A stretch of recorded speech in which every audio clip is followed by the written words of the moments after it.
Hey, welcome back. Today we're going to talk about A Christmas Carol by Charles Dickens. And I love it.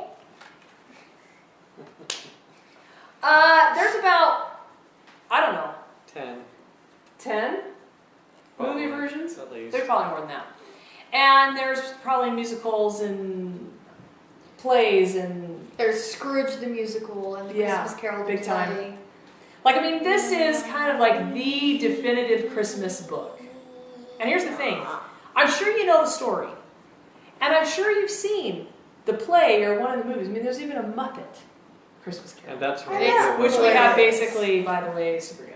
I love it. But you gotta read the original. You gotta read it. Gotta read the original. Yeah. Yeah. Blaine read it. Excellent. All right, go ahead and He tell us read about it to go ahead and other tell us kids, about even it. Well, the my Muppet mommy. Christmas Carol comes pretty close. But there's more stuff in here that they don't include. It's a fabulous book. The thing I love most about it is that he talks. Scrooge changes.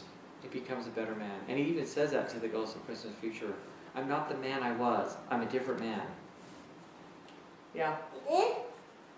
So this is mid-1800s. Charles Dickens wrote this little story. And it's kind of hilarious how it starts out. They Like, just he'll get go on for super like a paragraph dumb about one because thing and then say, someone but anyways, like, Oh, he's really funny, yeah. That's Yeah. true. It is And really. it's sad funny. because someone died. Yeah. Mm. It was. And dudes talked to the dogs, Scrooge talks to the ghosts, which is And Molly. who's the person that died? which Do you is remember? Marley. Yes. Who was who? Who was Marley? Tiny Tim died. Yeah, but who else died in the book? Dude. Well, yeah, in the future. Yeah, he dies. Yeah. Who was Marley in real life when he was alive? And in the Christmas Muppet one, it's Marley and Marley. Yeah. Yeah. Who was he when he was alive? Maggie and Fish. that person. He was Scrooge's business partner. Yeah. Yeah. Now, one of the ways, and of course, this is older English, and so you might think, oh, it's going to be too hard to understand, or no, my kids won't listen. He's Kate. And we're going to be really honest right now. Camille only listened to about half of it. Right, Camille? She was in and out, getting on her princess dresses and playing with her Legos, whatever else she was doing. Yeah. But we had her stay in the room, and she picked up on some of it. Seth picked up on a little bit more, and so it went. The other thing that Blaine did that made it really hilarious. Buddy, he did his little voices. He did his little voices. I got it on recording, some of it. his little voices. What do you mean? Weird voices. Like For each of the people. no, he would- for each of the people, he did weird voices. Yeah, like one time he messed up on the voice and he was doing Scrooge's voice and the ghost of Christmas Past was talking, so he was like, "Hey, what are you? Hey, what are you?" Yeah. That made it interesting too. And you're going to have to stop and explain what just happened. Yeah. Because he uses beautiful English, far better than we do. And sometimes it gets a little confusing what he's talking about, and so you got to stop and explain it to the kids. But of course, it's the traditional story. Scrooge is Scrooge. That's where, he's a Scrooge. That's where it comes from. And he's this greedy businessman, and Marley comes to him one night, Christmas Eve, and tells him, you're going to go to hell and be in chains just like I am if you don't change. And Scrooge is like, I haven't done anything wrong. What's the deal? And he's like, you're super stingy and greedy, and Well, you that's treat what's so great people like crap. about it. It shows through the Ghost of Christmas Past who he was, and how inch by inch, decision by decision, he became a calloused, greedy man. Yeah, and if it shows his past, it shows how... changed to Scrooge after he got mean. What's that? Was his name always Scrooge or did it change? It was always It was Scrooge. Ebenezer. We say Scrooge now because of who he was. But we use it wrong because he actually changed. So Scrooge should be like a good guy. Ebenezer. Yeah.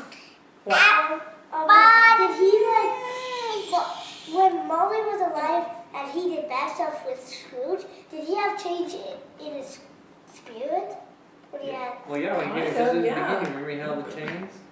wait, did he have change in his spirit when he was alive? Oh, Well, it's kind of like... that's kind of a It's symbol. kind of, yeah, it's kind of like he didn't want, he he didn't really like himself a lot. He didn't feel good about himself. He didn't have good friendships. So it's like He wasn't close to God, that's for sure. well, he just felt like he had change in his spirit, What does that mean to have change in your spirit? like on your spirit when you're alive, But like what does the change mean? that you're doing bad stuff. Yeah, like you have to drag them around, like all the bad, they represent all the bad stuff you did. Yeah, and like Wouldn't you every have, like, ghost that Scrooge saw had chains on them. The bad ones? Yeah. Yeah. Well, every one that he saw except for The spirits, the good spirits that helped him. yeah.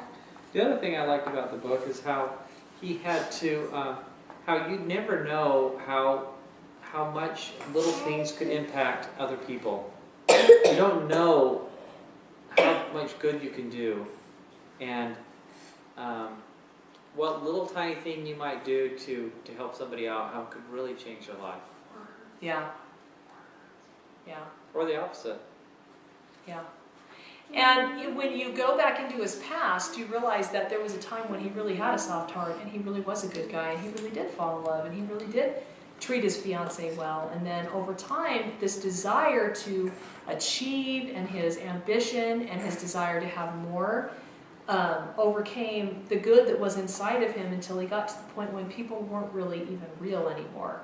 And it's interesting because when he says early on in the book, he's talking to some people who come in and ask him to donate. And he says, they said, you know, why don't you donate? And he's like, aren't there any prisons? Aren't there any poorhouses? Let them go there if they need something. Why should I have to help them? Why are you always asking me for money? And later on, after his heart's been softened because he's met with the ghost of Christmas past and he's remembered his childhood and his fiancée and how in love he was and his sister and his education and the man, his first employer who treated him like gold, and he realizes he contrasts the way he's treating his employee with the way he was treated, and now it's the ghost of Christmas present, and he's seen Tiny Tim and he's seen his employee's house, and he sees that contrast and what it means to be an owner and have employees and the difference in how he was treated. Then the ghost throws that back in his face and reminds him, you know, finally Scrooge is a little bit, Scrooge is a little bit softer, and he's like, why don't you, you know, somebody needs to do something for him, and he's like, what of it? You should go to a poorhouse if he needs something. They should die and decrease the surplus population. Yeah. What were you gonna say, Seth? I didn't like the part where he hated his nephew. Oh no. But then at the end he does it. Yeah. At the end they're good friends, and he goes to dinner with his nephew. But his nephew is such a genuine good man, too. It was fun to see him and his wife. And, he would still visit his uncle, even though his uncle wouldn't do anything. And they make fun of him at the party, but it's all in jest. And then he toasts to him and says, I'm going to keep visiting him, and I don't care about his money, and I don't care about his wealth. I know I'll never get it. I just want him to be happy, and I want him to come see us for Christmas. We're his only relatives. Because he didn't have a family of his own, and he just had one sister, and she had this one son. And so this son is really trying to be a good nephew, and that's a super good example of how we can treat each other well no matter how they treat us. And Scrooge throws him out and tells him, you're just an idiot. But he still comes back every year and says, come have dinner at our house. I thought this part is super funny. It's super like dairy to me. He like comes and he's like super dairy. He's like What part?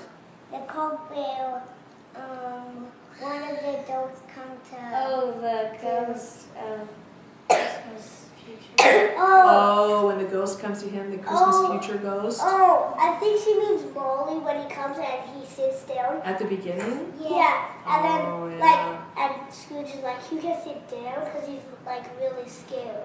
Yeah. But also, Okay, well. So it is really valuable because it's about the transformation of the central character, and that's one of the key things that reading stories about people who change themselves helps us change, and that's how we build character. What? Mom, I mean the part when Zeus meets one of the dogs. That's right, when Yeah, Scrooge that's meets the so ghost. good. So read it this Christmas before you watch It doesn't take one of the very long plays. either. Really, you can do it We in read it out loud in what, 3 hours? maybe 3 or 4. That's Over 2 or 3 reading out different loud. evenings. I mean, Yeah, if that's you true. read it, You've read it to yourself. And we had to stop and explain things, and then go see one of the movies and watch. Yeah, we highly The one recommend the with Christmas Carol. Picard is good. The The- Muppets. Yeah, but the one with Picard. Yeah, Captain Picard. I Yeah. don't think that's his real name. Oh, yeah, that's right. He's Captain. Yeah, sorry. I don't know his real The name. Star Trek guy. Yeah. Who's Captain Picard? It's Yeah. just a different Christmas There's a Carol. You bunch of go, good so you go ones, see a so. play anyway. But yeah, just this year, make it, and every year, it'd be fantastic if you read Christmas Carol every year. Charles Dickens. We will see you tomorrow for another great Christmas classic. Goodbye. Yeah.